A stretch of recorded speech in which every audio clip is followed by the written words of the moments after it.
अस्सलाम वालेकुम।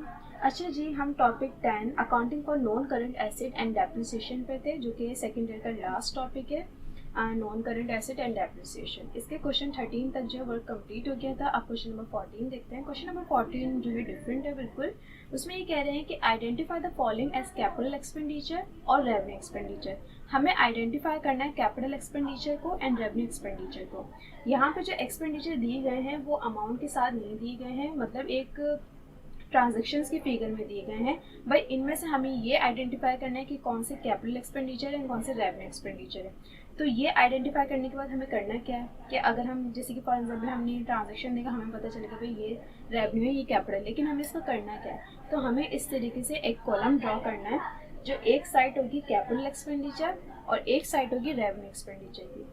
जो यहाँ पे ट्रांजेक्शन कैपिटल एक्सपेंडिचर की वो हम कैपिटल एक्सपेंडिचर में लिख देंगे, और जो ट्रांजेक्शन जो है वो रेवेन्यू एक्सपेंडिचर की उसको हम रेवेन्यू एक्सपेंडिचर में लिख देंगे।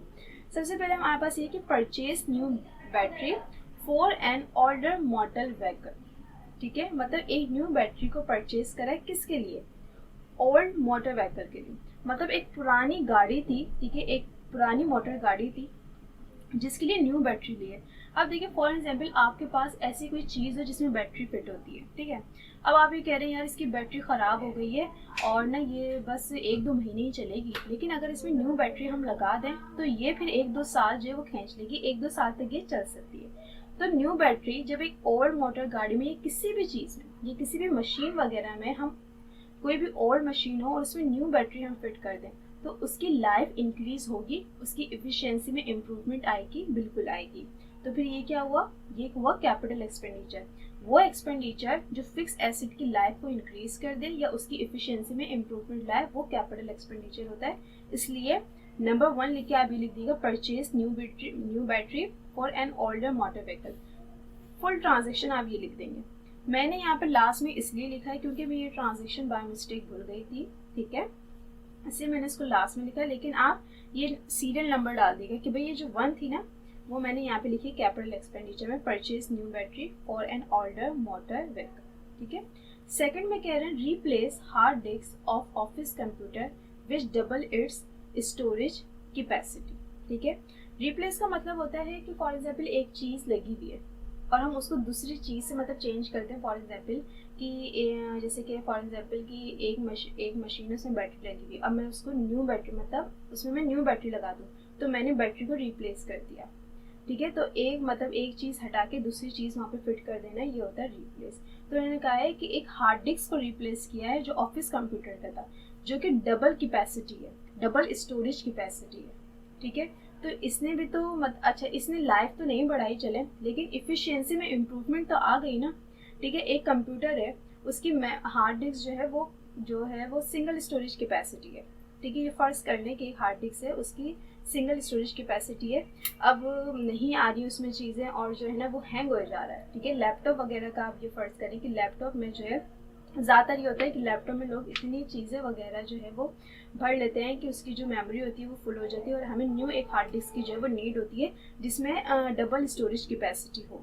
तो इसी तरीके से अगर आपके पास भी लैपटॉप हो और आपकी भी मेमोरी जो है लैपटॉप की फुल हो जाए, ठीक है, और आप उसमें डबल स्टोरेज कैपेसिटी वाली हार्ड डिस्क को फिट कर दें, तो ये जो होगा इसमें इफिशियंसी लैपटॉप की इफिशियंसी में इम्प्रूवमेंट आएगी। चलो उसकी लाइफ नहीं बढ़ेगी लेकिन इफिशियंसी में इम्प्रूवमेंट तो आ जाएगी ना, ठीक है। तो ये भी कैपिटल एक्सपेंडिचर हुआ। कुछ चीज़ें होती हैं जिनसे लाइफ नहीं बढ़ रही है लेकिन कोई फ़ायदा तो हो रहा है ना, वो चीज़ें जिनसे फ़ायदा ही नहीं हो रहा, ठीक है। जैसे मैंने आप लोग को बताया था कि कार वगैरह में लोग नेम वगैरह लिखवा देते हैं, कार बिल्कुल ठीक होती है तो उस पर कलर वगैरह, उस पर कोई पेंट वगैरह करवा लेते हैं। तो ये जो होते हैं ना ये फजूल खर्चे होते हैं, ठीक है।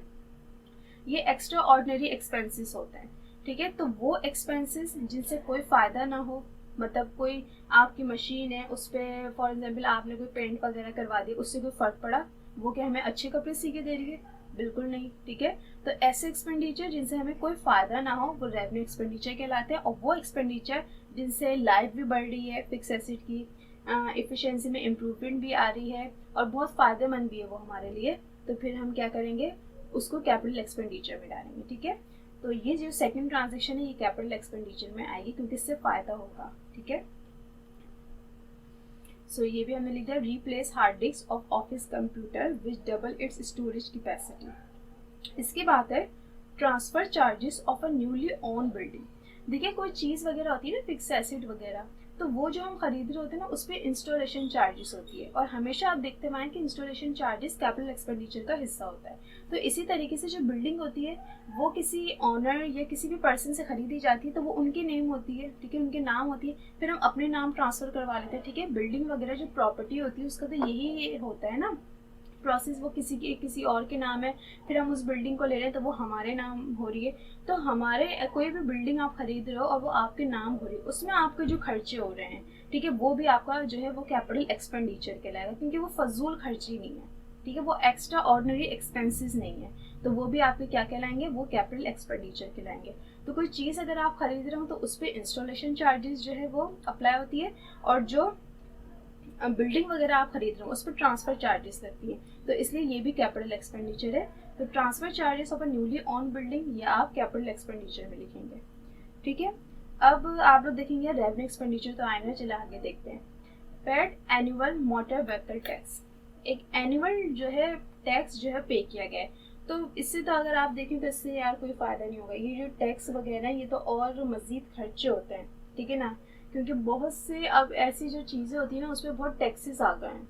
जो भी हम बड़ी बड़ी चीज़ें ले रहे हैं, कोई भी अभी भी आप अगर कार वगैरह अभी बाय करें तो बहुत ऐसे टैक्सेस हैं जो कार पे लगे आ रहे हैं, तो बहुत ऐसी जो चीज़ें हैं वो बहुत महंगी हो गई हैं, बहुत एक्सपेंसिव हो गई हैं, ठीक है।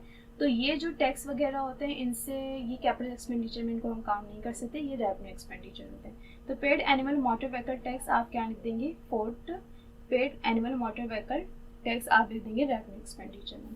फिर ये कि annual maintenance of plant and machinery, plant and machinery की एनुअल मेंटेनेंस गई है, तो इससे भी कोई फ़ायदा नहीं होगा, ठीक है। तो ये भी आपकी जो रेवेन्यू एक्सपेंडिचर में आ जाएगा, annual maintenance of plant and machinery, क्योंकि कोई मशीन ख़राब तो नहीं हो गई है ना, ठीक है, ये तो मेंटेनेंस होता है प्लांट एंड मशीनरी, इससे कोई फ़ायदा वगैरह नहीं होता है, ये आप रेवेन्यू एक्सपेंडिचर में ही रखिएगा, ठीक है। सो क्वेश्चन नंबर 14 जो था वो सिंपल था, वैसे समझना था, क्योंकि बहुत से बच्चों ने जो है ना वो घिचपिच कर दी थी, जो रेवेन्यू एक्सपेंडिचर थे वो कैपिटल एक्सपेंडिचर में डाल देता है, जो कैपिटल एक्सपेंडिचर थे वो रेवेन्यू में डाल देते हैं, तो इनको ये होता है समझना होता है। लेकिन ऐसे क्वेश्चन जो होते हैं ना वो बहुत ही कम होते हैं, ऐसे क्वेश्चन जो है वो ज़्यादा पेपर्स में आते नहीं, अगर आप 10 में देखें तो 1-2 ही मिलेंगे आपको, ठीक है।